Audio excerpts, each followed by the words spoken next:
Esse trabalho foi publicado como capítulo de livro, num livro intitulado A Filosofia de Paul Ricoeur em Diálogo, organizado por mim, pelo professor Rafael Zanatti e pelo professor Wayne Pinto, que vocês conhecem aqui da UFMS. Então, lá eu tenho um capítulo em que eu trato especificamente disso. Farei aqui um resumo dessa apresentação, certo? Então, feito este preâmbulo, eu passarei direto à leitura do texto, porque eu falo demais e para não me perder, eu vou ficar aqui com a leitura do texto, certo?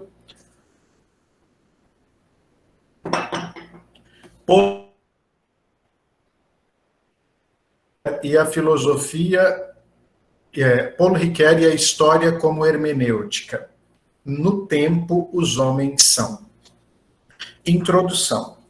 Para compreender a grande contribuição de Paul Ricoeur à história, devemos ter em conta a importância de alguns conceitos, tais como historicidade, acontecimento, história estrutural, presentismo, hermenêutica histórica, ontologia histórica, memória, narratividade,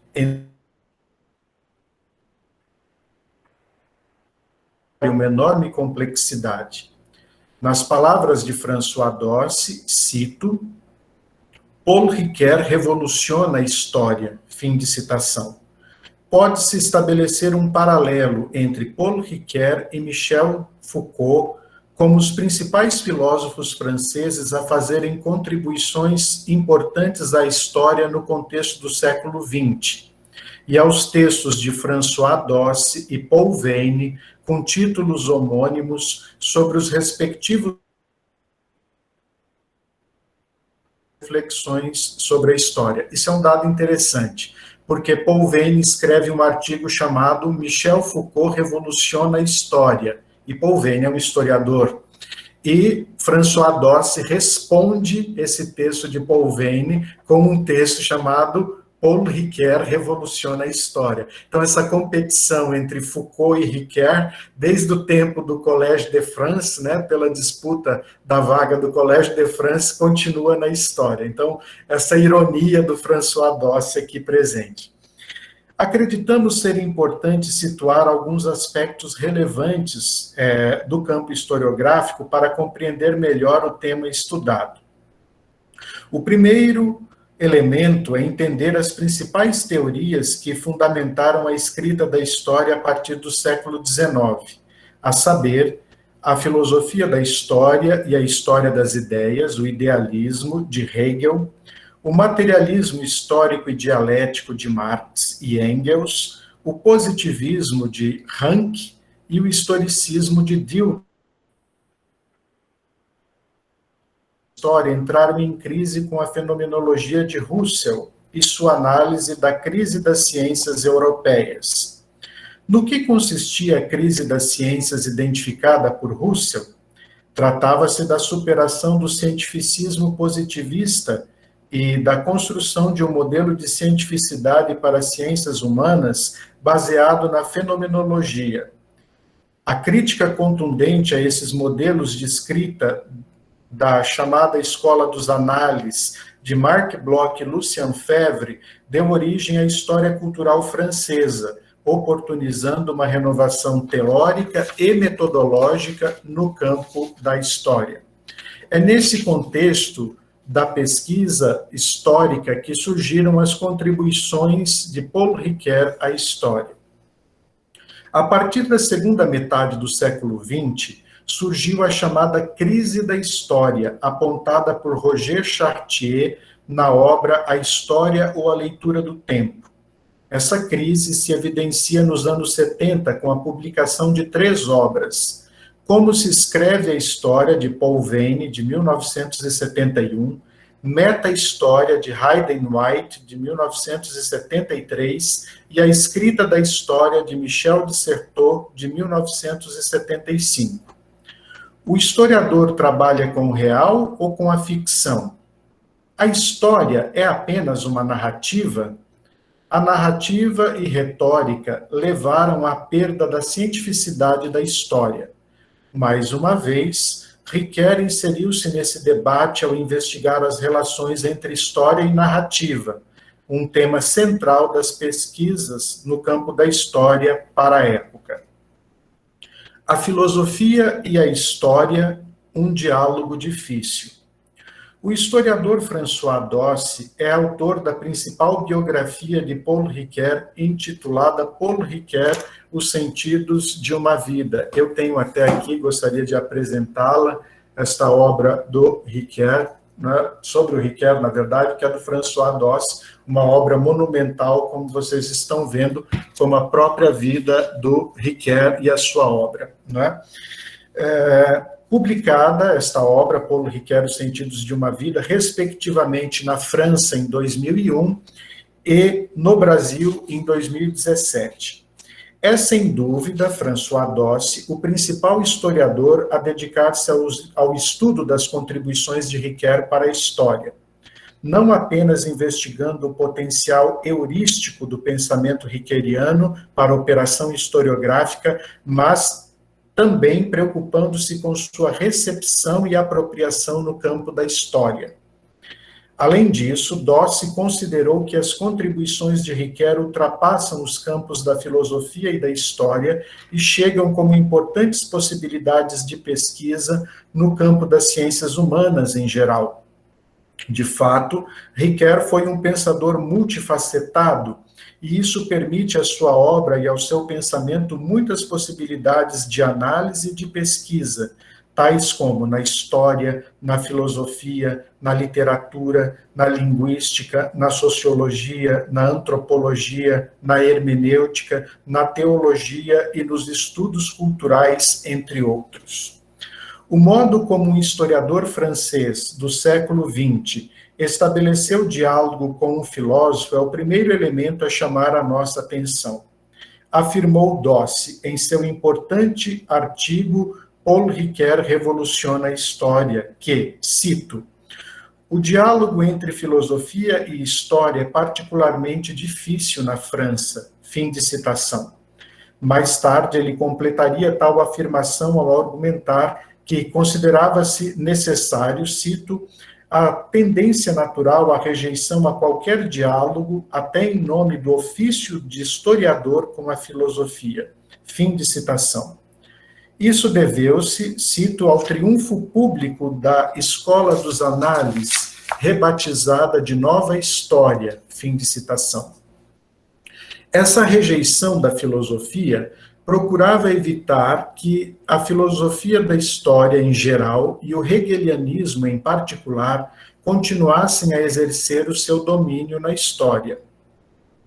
É interessante notar como o filósofo Ricoeur conseguiu reestabelecer o diálogo com os historiadores, e entre eles com Roger Chartier. Roger Chartier, professor de História do Collège de France. É bem provável que Roger Chartier tenha se agradado do capítulo de Tempo e Narrativa, no qual Ricoeur afirmou que é preciso renunciar a Hegel. Mais uma vez, uma vez que o próprio historiador dedicou-se a uma crítica da história filosófica herdeira do hegelianismo. Para Chartier, Hegel havia transformado a história em um vão jogo de ideias puras, e acusou os filósofos de praticarem uma história desencarnada. O modo como Ricoeur escapou da armadilha do hegelianismo e do estruturalismo na história o habilitou para reestabelecer o diálogo sempre difícil entre filósofos e historiadores na França. Os filósofos, na crítica de historiadores como Chartier, tendem a construir uma história idealista, distante das fontes e dos documentos, e a estabelecer conexões teóricas que não se justificam do ponto de vista histórico. Em outras palavras, a história dos filósofos, via de regra, não resiste à história. Mais ainda, as doutrinas filosóficas transformadas em procedimentos teórico-metodológicos para as ciências humanas e a história tendem ao determinismo, tal como sucedeu com o positivismo, o marxismo e o estruturalismo. Assim, caberia livrar a história e as ciências humanas desses maus procedimentos, dando-lhes novas possibilidades de interpretação das fontes e documentos, sem cair no idealismo ou no determinismo dos grandes paradigmas explicativos. Com isso, teríamos uma história aberta, dinâmica, a renovar-se continuamente.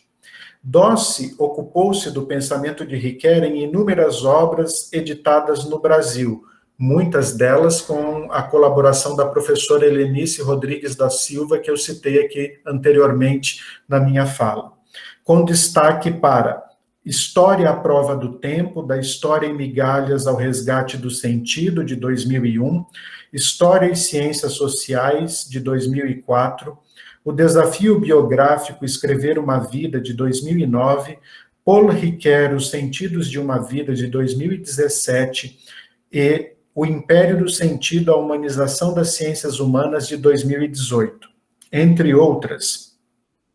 É correto afirmar que François Dossi consagrou-se no campo da história com as obras História do Estruturalismo, dividida em 2 volumes, de 1993, e História em Migalhas, dos Análises à Nova História, de 1994. Notadamente, Dossi ficou conhecido como historiador do estruturalismo, a grande moda intelectual das ciências humanas na França da segunda metade do século XX, especialmente nas décadas de 60 e 70. E também como historiador da chamada Escola dos Análises, nas suas sucessivas gerações até chegar à Nova História ou História Cultural. É correto sustentar que o interesse por Ricoeur é recorrente em todas as obras de Dossi. Há frequentemente uma citação ou menção a alguma ideia de Ricoeur em suas obras. Avançando mais, Dossi utilizou-se de Ricoeur para afrontar um problema fundamental da história, a biografia. Desde a publicação do revolucionário artigo de Pierre Bourdieu, A Ilusão Biográfica, divulgado no Brasil como parte do livro Usos e Abusos da História Oral, de 1996, a biografia, gênero histórico e literário de enorme sucesso editorial e comercial, tornou-se problemática. A biografia foi criticada por Bourdieu como a construção ideológica de uma vida, a fabricação do herói, e como a geografia, os relatos fantasiosos e mágicos da vida dos santos na Igreja Católica. Tal estilo de produção da biografia foi ilustrado pelo filme O Escritor Fantasma, dirigido por Roman Polanski em 2010, lançado nos cinemas. Dossi, valendo-se das discussões sobre identidade, narrativa, história e temporalidade em Ricoeur, forjou uma nova forma de escrevê-la, a biografia intelectual. Aliás, Dossi aplica ao Ricoeur esse método da biografia intelectual escrevendo o livro que eu acabei de mostrar para vocês, a biografia do Paulo Ricoeur, que é uma obra monumental. Quem já teve a oportunidade de ver, de ler essa biografia, vê o estilo da biografia intelectual. Tal projeto de reabilitação da biografia está presente na obra de François Dossi, O Desafio Biográfico Escrever uma Vida. Entre os inúmeros elementos apresentados por Dossi à produção da biografia estão a problematização da vida e da época, da vida e da obra, da vida e do pensamento. A filosofia do agir. Segundo Dossi, o filósofo Ricoeur ocupa um lugar central graças a um deslocamento no olhar, concentrado até então nas condições da ação, na própria ação e em seus procedimentos significantes. Desde o lançamento da tese ricoeuriana sobre a vontade, presente na obra Filosofia da Vontade, o pensador francês buscou inquirir o sentido da ação humana. Ricoeur dialogou amplamente com as ciências humanas por meio da semiologia, da antropologia estrutural de Lévi-Strauss e da psicanálise de Freud. Apesar disso, esteve muito tempo ignorado pelos praticantes das ciências humanas no tempo do triunfo do estruturalismo. Aqui é o Dossi falando. Desse modo, Dossi atribuiu ao predomínio do estruturalismo a desconsideração do pensamento de Ricoeur nas ciências humanas por um certo tempo. Esse cenário mudou completamente, mesmo que ainda estejam presentes certas reservas à hermenêutica. Para Dossi, cito, ele, Ricoeur, tornou-se uma referência maior em muitos trabalhos das ciências humanas, fim de citação. O surgimento de uma nova conjuntura, intelectual e o esgotamento dos paradigmas unitários até então dominantes levaram a essa possibilidade. Dossi impressionou-se porque, contrariamente à maior parte dos filósofos levados pela onda estruturalista, Paul Ricoeur soube resistir a ela, levando em conta certo número de contribuições das disciplinas guias desse período.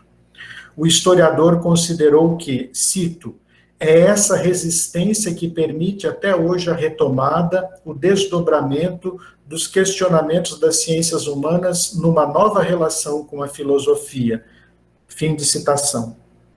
De acordo com Dossi, Ricoeur soube resistir ao estruturalismo, e esse é o seu principal mérito. Cito Dossi.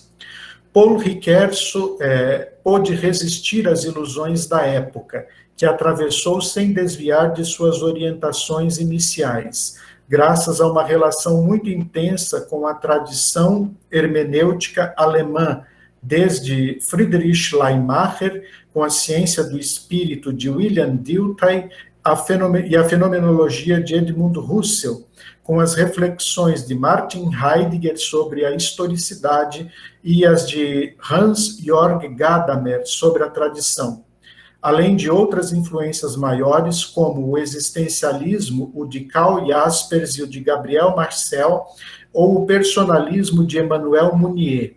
Ora, temos em Dilthey e, diferentemente em Husserl, dois meios de resistir fortemente ao objetivismo que se pode encontrar no marxismo, no positivismo e no estruturalismo. Fim de citação. A explicação e a compreensão. Além de rejeitar o estruturalismo, o positivismo e o marxismo, e também poderíamos dizer o idealismo, Ricoeur deteve-se no problema da explicação e da compreensão. Esses dois elementos geralmente aparecem deslocados na reflexão e são vistos de maneira exclusiva e em oposição ao outro. Ricoeur teve uma preocupação dialógica. É interessante como essa palavra aparece. Ela é muito usada, por exemplo, por Paulo Freire, quem é da educação, e o Dossi atribui à obra do Ricoeur essa preocupação dialógica. Evita, às vezes, a palavra dialética e usa dialógica. Bem interessante. Na articulação desses dois pontos anteriormente separados, é preciso evitar a dicotomia entre explicação e compreensão. Como Ricoeur resolveu esse problema? Talvez aqui esteja um importante fundamento epistemológico do seu pensamento. Olha a tradição alemã do Ricoeur. O filósofo uniu as ciências da natureza, o plano da explicação, com as ciências do espírito, ou as ciências humanas, no plano da compreensão. Ricoeur enfrentou, assim, o grande problema filosófico da legitimação epistemológica das ciências humanas, já presentes em Dilthey e, posteriormente, em Husserl. Tais filósofos fizeram um grande esforço intelectual para livrar a filosofia e as ciências humanas do positivismo e salvaguardar o lugar da subjetividade na produção do conhecimento. Husserl foi ainda mais longe ao diagnosticar a crise das ciências no começo do século XX. No entendimento de Dossi, cito, ainda que essa grande divisão seja rejeitada por Ricoeur, ele não deixa de tomar em Dilthey e em Husserl a orientação inicial que deve partir da experiência subjetiva e de sua elaboração discursiva e de seu desdobramento horizontal no universo intersubjetivo próprio à comunicação. Fim de citação. Continua Dossi. Cito, o mundo vivido e os diversos procedimentos de subjetivação e socialização possíveis estão, portanto, na base de um trabalho que não podia senão encontrar as ciências humanas quando elas se questionam sobre o agir, ou seja, sobre o sentido a dar à prática social. Fim de citação. Dawes compreendeu que há outra razão para a centralidade da filosofia de Ricoeur. É a sua posição, cito, dialógica entre a filosofia analítica e a filosofia continental, ou, se quisermos atualizar, entre a filosofia anglo-saxã e a filosofia europeia, sobretudo francesa e alemã. Argumentou, cito, quando as ciências humanas se abrem para o mundo anglo-saxão, descobrem Ricoeur um introdutor, um leitor meticuloso que precedeu todo mundo nesse desvio pela América. Fim de citação. Sua proposta de Ricoeur, cito, desde o início foi construir uma fenomenologia da ação, multiplicando os desvios necessários que o conduzem ao segundo momento marcado pela operação hermenêutica, necessária ao programa fenomenológico, fim de citação.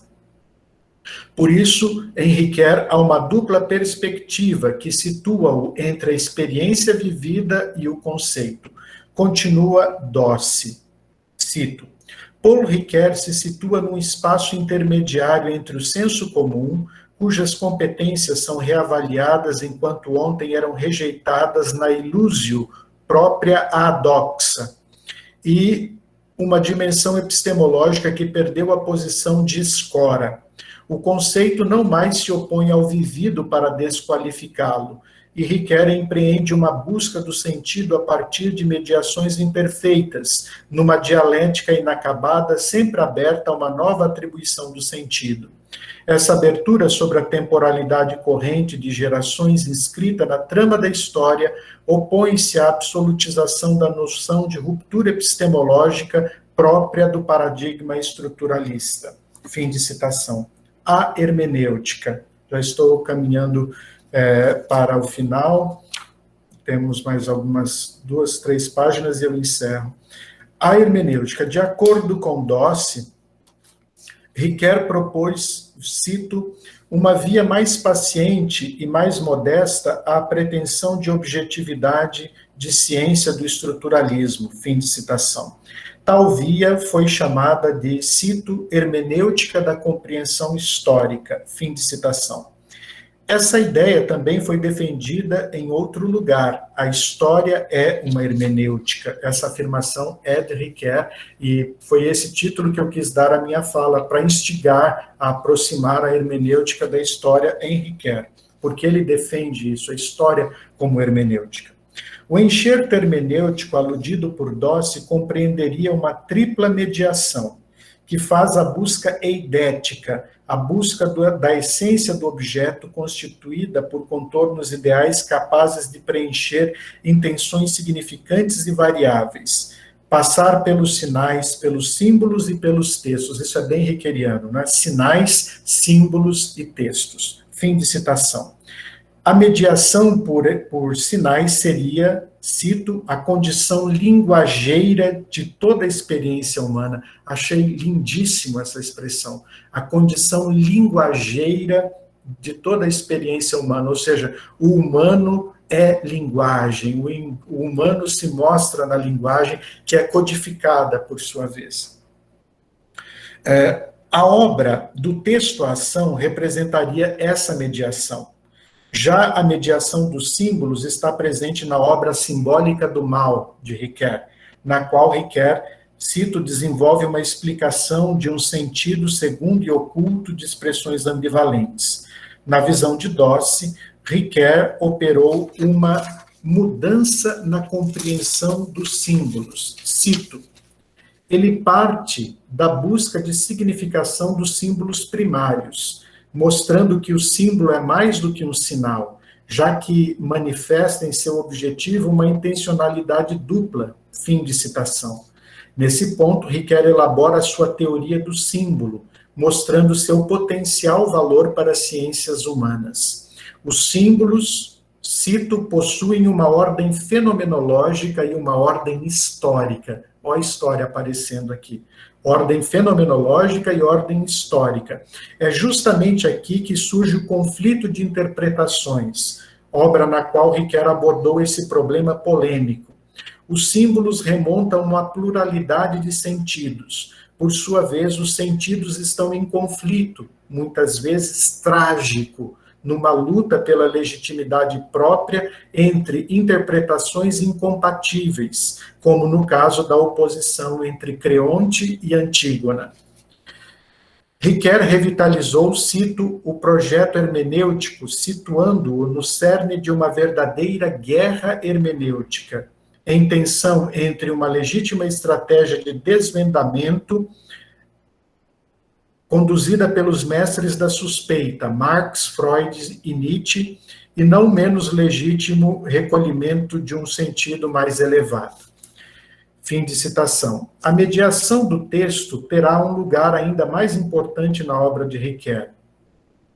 Há a superação da abordagem estruturalista do texto presente em Saussure, por exemplo, com sua articulação entre língua e palavra. Quem é de letras aqui está entendendo exatamente o que eu estou falando, por perceber esse domínio do Saussure na linguística, que é a linguística estrutural. E o Ricoeur está entrando nesse debate aqui e está dizendo, olha, nós não queremos mais Saussure, Saussure não serve mais, é preciso outra coisa, né? Ricoeur está atento às formações discursivas, mas não de maneira estruturalista. Estruturalismo é o Saussure, por exemplo, na qual o sentido está na clausura do texto. Na teoria da enunciação de Benveniste, na noção de referência de Frege, Ricoeur reformulou a questão do sentido. A partir dessa premissa, o discurso tem uma tripla autonomia graças à escrita, à intenção do locutor, à recepção do leitor e ao contexto de sua produção. Ricoeur deu fim, cito, ao ideal cartesiano e firtiano e também, de uma certa forma, russeliano, de uma transparência do sujeito para ele mesmo, fim de citação. Isso é o que me encanta e que a Jeanne-Marie Gamben, da PUC São Paulo, também trabalha. O cogito ferido, né, a memória ferida, esse sujeito poderoso não existe para Ricoeur, né? Representado por esse ideal cartesiano. Continuo. As ciências sociais e humanas. Dossi mostrou a contribuição de Ricoeur para as ciências sociais. Eu queria falar um pouco disso também. Ou o modo como os sociólogos se apropriaram do pensamento de Ricoeur. A preocupação fundamental era, cito, escapar das causalidades mecânicas e deterministas, fim de citação. Isso é muito interessante, né? O determinismo não combina com Ricoeur definitivamente, e aqueles que estão no dogmatismo têm uma dificuldade com Ricoeur, e eu entendo essa dificuldade, porque ele escapa disso, rejeitou o tempo todo. O início da utilização de Ricoeur nas ciências sociais se dará por Louis Quéré, que tinha lido o conflito de interpretações desde sua publicação em 1969. Contudo, será após 1980, durante uma estada no Canadá, que o sociólogo descobrirá tempo e narrativa, logo após sua publicação entre 1983 e 1985. Isso levou Quéré a compreender, cito, os deslocamentos que a hermenêutica opera na questão da ação, da intencionalidade, da significação, em particular, sobre o estatuto do sujeito da ação, fim de citação. Houve uma mudança significativa na sociologia compreensiva. Deixou-se de lado a ambição de penetrar nas intenções do autor. Né? Isso é muito comum quem trabalha com filósofos, com intelectuais. Né? A hermenêutica romântica, vai dizer, o Ricoeur queria saber qual é a intenção de Descartes quando escreveu o discurso do método. Ricoeur vai dizer, não posso saber, o que eu posso saber é qual é o sentido que o discurso do método pode gerar nos seus leitores, porque a intenção do Descartes me é impossível, inacessível. Né? Então, o que Aristóteles quis dizer quando escreveu a Política, eu não posso acessar isso. Né? Então, a intenção do autor, seja ele qual for, é inacessível para Ricoeur. Segundo Dossi, cito, Ricoeur mostra de fato que a compreensão de um texto é sobretudo resultado da relação do texto com o leitor, olha só, que sobrevém por meio desse confronto. Fim de citação. Continua o historiador francês, cito, o paradigma da leitura apresenta-se a Ricoeur como uma solução para o paradoxo metodológico das ciências humanas. É aqui uma contribuição fundamental para quem lida com filósofos, com pensadores, com autores, seja na literatura, seja da Sagrada Escritura, da Bíblia, seja a filosofia, passando pelos autores da literatura, pelos poetas, por todos, né? Então, eu não tenho como descobrir o sentido do autor. Eu acho isso formidável, fascinante. Isso resolve muitos problemas das ciências humanas, né? Então, a gente tem que procurar inquirir o sentido do texto para o leitor. Então, é o paradoxo metodológico das ciências humanas. Aqui, Ricoeur responde a Dilthey entre o explicar e o compreender, cuja relação constitui o círculo hermenêutico. Fim de citação. Um marco para Dossi, no diálogo de Ricoeur com os sociólogos, foi o encontro ocorrido em 1985 no Centre de Sociologie de l'Éthique e o Centre d'Études des Mouvements Sociaux, e Paul Ricoeur. Os signatários do convite ao filósofo foram Paul Ladrière, Louis Quéré e a filha de Claude Gruson, Pascale Gruson. Os sociólogos queriam colocar as pesquisas sociológicas na vizinhança da filosofia hermenêutica.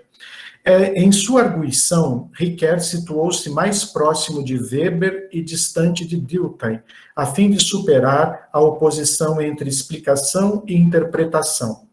Utilizou-se da noção de compreensão explicativa de Max Weber.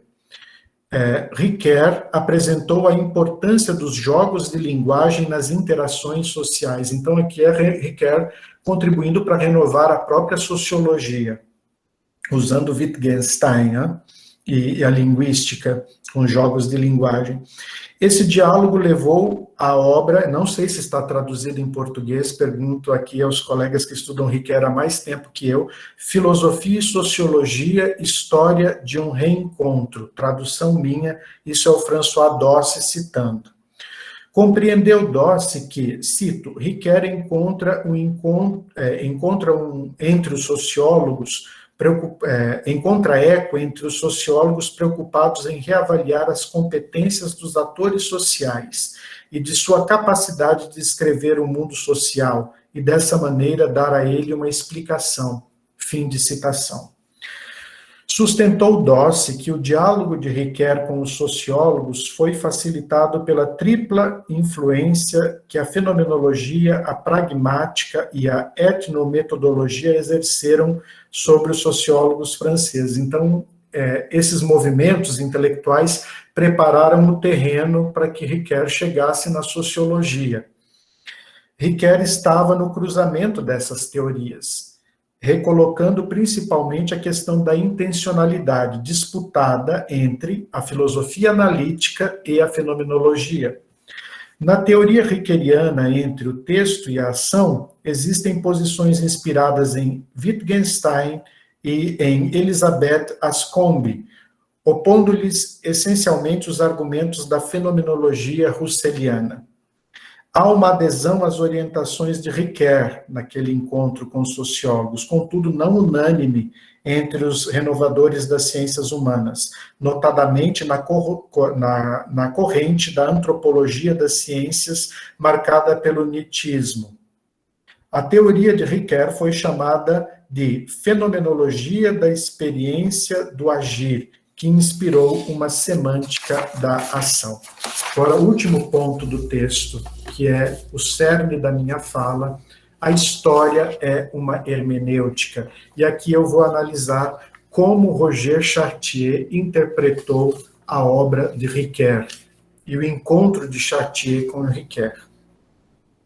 Neste ponto, Dossi desenvolveu a recepção da magistral tempo e narrativa. Dossi chama tempo e narrativa de magistral.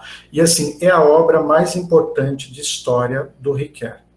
E é, de fato, magistral. Então, se algum historiador quer saber qual a contribuição de Ricoeur para a história, fundamentalmente é tempo e narrativa, e depois de tempo e narrativa é que vem a memória, a história e o esquecimento, e outros textos paralelos nesse imenso arquipélago que é a obra do Paul Ricoeur. Então, Dossi desenvolveu a recepção da magistral tempo e narrativa entre 1983 e 1985. Esse processo não foi simples nem fácil. O historiador criticou, cito, a corporação historiadora, não obstante instalada na época na autossatisfação e no confronto do triunfo público da escola dos análises, rebatizada de Nova História. Então, aqui, o Dossi, que é um estudioso da escola dos análises, está criticando os filósofos franceses por serem fechados à filosofia. Vocês estão acomodados e estão fechados à filosofia. Então, ele faz aqui há uma autocrítica dos historiadores franceses. Há um esboço de autocrítica do trabalho dos historiadores franceses acomodados na tradição de análise, que rejeitava qualquer diálogo com a filosofia. Dossi realizou seguidamente um estudo da recepção de tempo e narrativa entre os historiadores franceses, destacando Éric Vigne e Roger Chartier como os principais autores a dialogar com Paul Ricoeur ainda por volta dos anos de 1988. Cito, Dossi.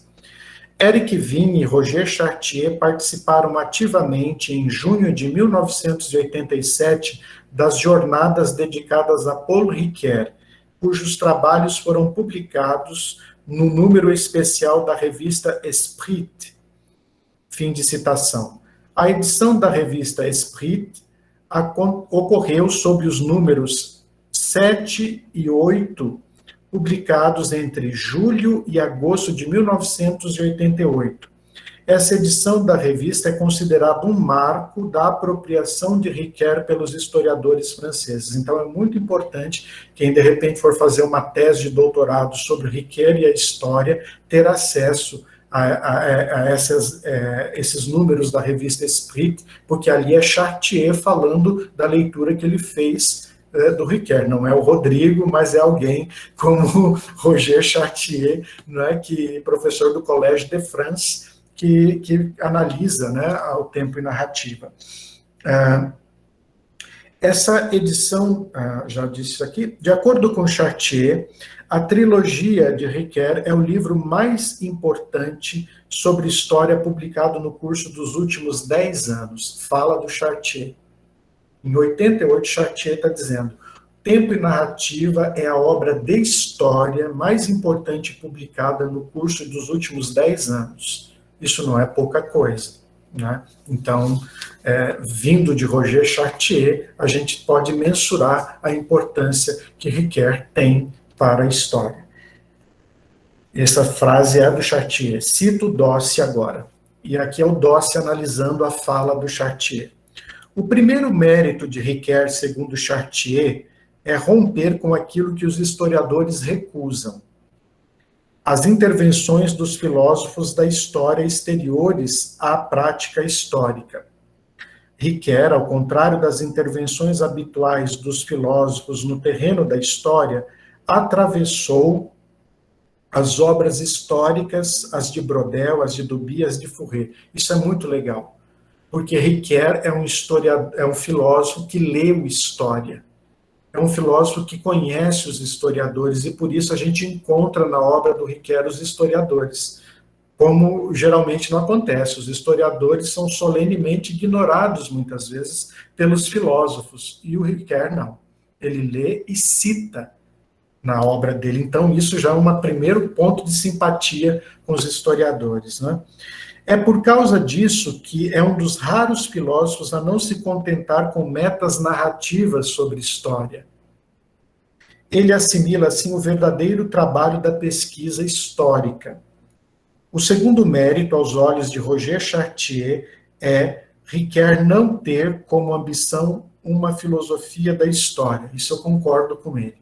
Há muitos autores que defendem que Ricoeur é um filósofo da história. Até no evento que o professor Wayne organiza, do nosso seminário de pesquisa, apareceu lá uma historiadora da Bahia dizendo que Ricoeur era um filósofo da história. Eu discordo inteiramente, eu não vejo, embora ele analise a filosofia da história, ele não faz uma filosofia da história, e Chartier considera que ele não faz, e é justamente por não fazer que ele contribui para a história, né?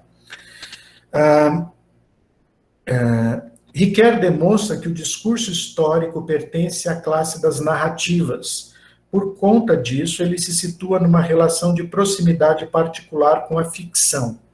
E é-lhe impossível, ao contrário do que acreditaram por muito tempo os análises, romper com a narrativa para construir um discurso formal, monológico, puramente. Fim de citação. Apesar da distância e estranheza de Chartier em relação ao filósofo, e isso é muito interessante no texto, Chartier mantém uma certa distância do Ricoeur, né? É possível notar uma abertura à utilização do pensamento de Ricoeur no campo da história.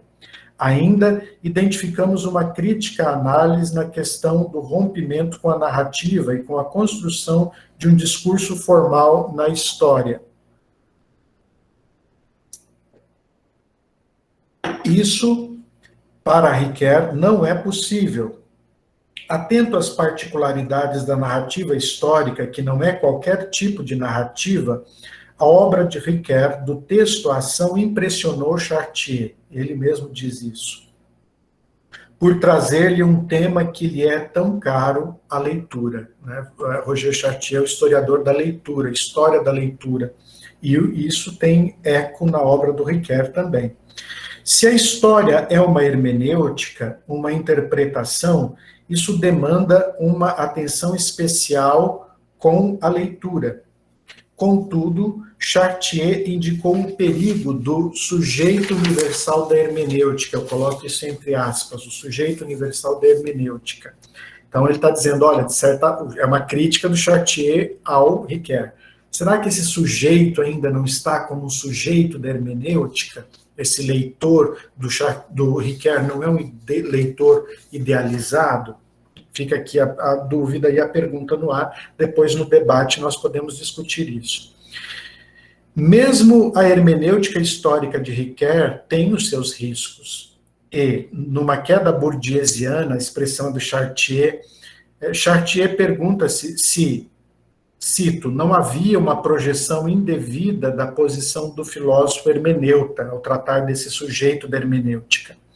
Concluiu Dossi, cito, a prevenção reiterada de Roger Chartier em relação à filosofia em nada rouba seu mérito de travar um verdadeiro diálogo com a obra de Ricoeur, mas sua crítica final, a propósito da ausência de historicização em Ricoeur, se liga, sobretudo, a uma diferença de registro entre aquilo que representa a diferenciação sociológica e histórica dos leitores de Chartier e a historicidade da narrativa do filósofo Ricoeur, que nunca, muito pelo contrário, invalidou a especificidade do procedimento histórico em nome da filosofia. Fim de citação. E agora eu vou para o final, eu salto aqui a questão da memória, eu vou poupá-los e o texto que vocês encontram no livro, porque senão nós teríamos muito assunto aqui, e eu vou para as considerações finais já do meu texto. Considerações finais. Para Dossi, a contribuição de Ricoeur à história oscila entre o logos grego e a tradição judaico-cristã. O filósofo francês realizou um percurso que conduz da fenomenologia à ontologia. No Logos grego, ele procura responder ao enigma da representação do passado. Na tradição judaico-cristã de Yosef Yerushalmi, eu terminei de escrever um artigo sobre Riquer e Yerushalmi recentemente, um capítulo de livro que vai sair no próximo livro que nós estamos organizando com o professor Wayne, porque Yerushalmi aparece para Riquer quando ele trata do esquecimento. Tema do esquecimento em Riquer, que eu deixei de fora aqui porque é outra história, né? Essas nuances da memória e do esquecimento. Há na tradição judaico-cristã de Yosef Yerushalmi esse imperativo do Deuteronômio, lembra-te. É um novo imperativo categórico. Olha só, é o Kant aqui, né? É um novo imperativo categórico, lembra-te, que Riquer tenta articular como logos. Trata-se do dever da memória ou do trabalho de lembrar. Riquer proporcionou contribuições significativas ao campo da história e das ciências humanas. Tais contribuições foram reconhecidas por historiadores como Roger Chartier e François Dosse, entre outros. Elas ajudaram a promover uma renovação epistemológica na pesquisa histórica. Além disso, o pensamento de Riquer reestabeleceu uma possibilidade de diálogo sempre difícil entre historiadores e filósofos na França. Sem incorrer numa filosofia da história, o filósofo, em amplo diálogo com os historiadores, valeu-se da fenomenologia, da ontologia e da linguística para forjar a sua hermenêutica histórica. A discussão histórica de Riquer buscou também uma memória tranquilizada, através do exercício psicanalítico da dialética entre o perdão e o esquecimento. O excesso, usos e abusos da memória, a indústria do turismo histórico, as festas de comemoração cívicas e nacionais perderam o sentido histórico e desligaram-se da memória. Considere-se o estudo de Pierre Nora sobre os lugares de memória. Temos a grande dificuldade de saber como captar o tempo vivido, é o desafio da memória. O acontecimento supersignificado, cujo maior exemplo é a Shoah, na visão de Hannah Arendt. Eu queria aqui fazer um paralelo, abrir um parênteses, já que eu estou no finalzinho, como esse tema volta, né? Eu lembro o ex-ministro da Educação, Abraham Weintraub, citava o tempo todo o tema do Holocausto. Se vocês pegarem recentemente a CPI, por exemplo, da pandemia, da Covid-19, voltou de novo a questão do Eichmann, Adolf Eichmann, não é? O tema de obedecer o Eichmann em Jerusalém, como isso volta. Então, para Riquer, esse é o acontecimento do século XX por excelência, o acontecimento super significado. E como é que aparece tanto o tema do Holocausto, como o tema do julgamento dos nazistas, isso volta o tempo todo, e isso é usado em muitos discursos que não tem nada a ver com a preservação da memória do Holocausto, mas com o uso político que se faz da memória do Holocausto. Isso é Paulo Riquer e a história. Então, o Holocausto é usado num discurso político, seja pelos favoráveis ao governo, seja pelos detratores do governo, ou os críticos do governo. Então, aqui para Riquer, esse é um exemplo muito bom. Devemos calcular a equação do passado sobre o presente. É preciso coragem para enfrentar o passado, como memória ferida, principalmente no plano da história nacional, né? Os heróis, né? Um outro exemplo, eu dei um exemplo quando eu falei isso no grupo de pesquisa do professor Wayne.